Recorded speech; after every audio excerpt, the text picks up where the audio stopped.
Big TV భక్తి సమాచారం WhatsApp ఛానల్లో జాయిన్ అవ్వండి. అన్ని విశేషాలు ఎప్పటికప్పుడు తెలుసుకోండి. నమస్కారం. ఆండాళ్ తిరువలిగలే శరణం. తిరుప్పావైలో 3వ పాసురం. స్థిరమైన సంపద కావాలి అని అనుకునేవారు తప్పకుండా ఈ పాసురాన్ని వినాలి. ఎందుకు అంటే సాక్షాత్తు శ్రీ మహాలక్ష్మీదేవే ఆండాళ్ రూపంలో విల్లీపుత్తూరులో గోదాదేవిగా జన్మించింది.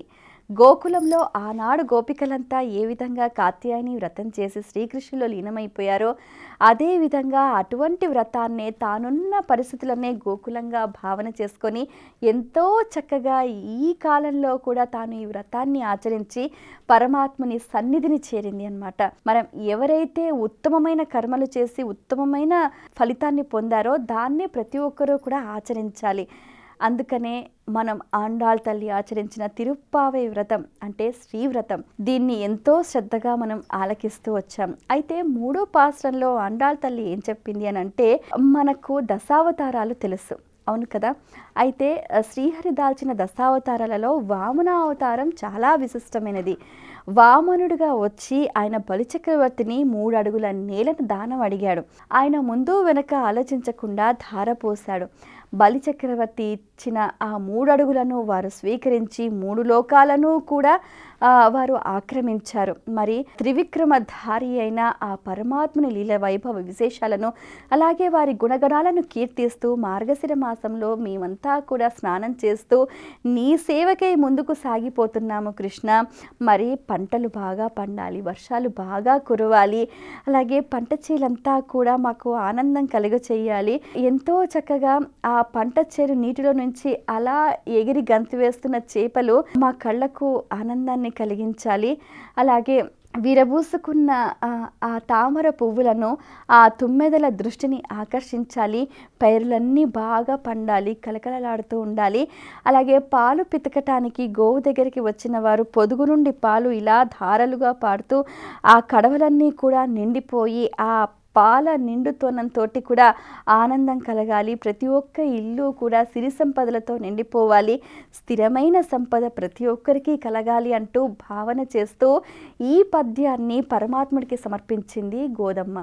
అయితే ఇందులో ఉన్న అంతరార్థం ఏంటి అంటే, మనం ఏదైతే భావన చేస్తామో అది మనకు సాక్షాత్కరిస్తుంది అన్నమాట. ఇక్కడ భావన ఏం చేసింది, పరమాత్ముని అవతార లీలా వైభవ విశేషాలను స్మరించారు, అనంత కళ్యాణ గుణాలను కీర్తించారు. ఇప్పుడు మనం ఏదైతే గుణాన్ని కీర్తిస్తున్నామో అటువంటి గుణాలు మనలో పెంపొందుతాయి అన్నమాట. మనం ఏదైతే బాగుండాలి అని కోరుకుంటామో అప్పుడు మనం బాగుంటాం.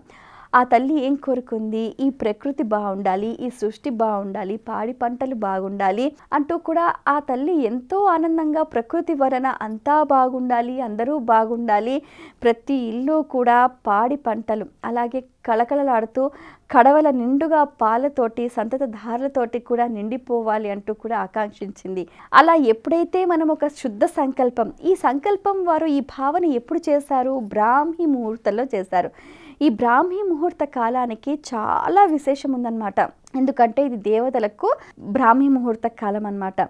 సో అంతా దేవతలు సంచరించే కాలం. మనం ఏదైనా ఒక భావన చేస్తే ప్రకృతి తదాస్తు తదాస్తు తదాస్తు అంటుందన్నమాట.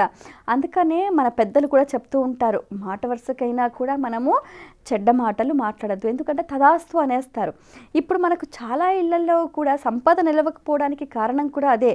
మనం మాట్లాడే ప్రతి ఒక్క మాట ఒక మంత్రంగా మనల్ని ప్రభావితం చేస్తూ ఉంటుందన్నమాట.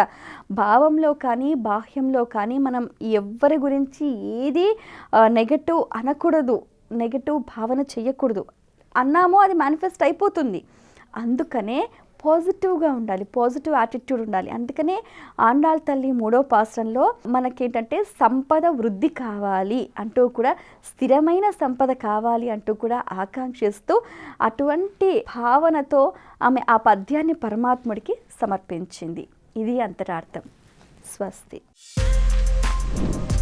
For more videos like this, subscribe Big TV channel.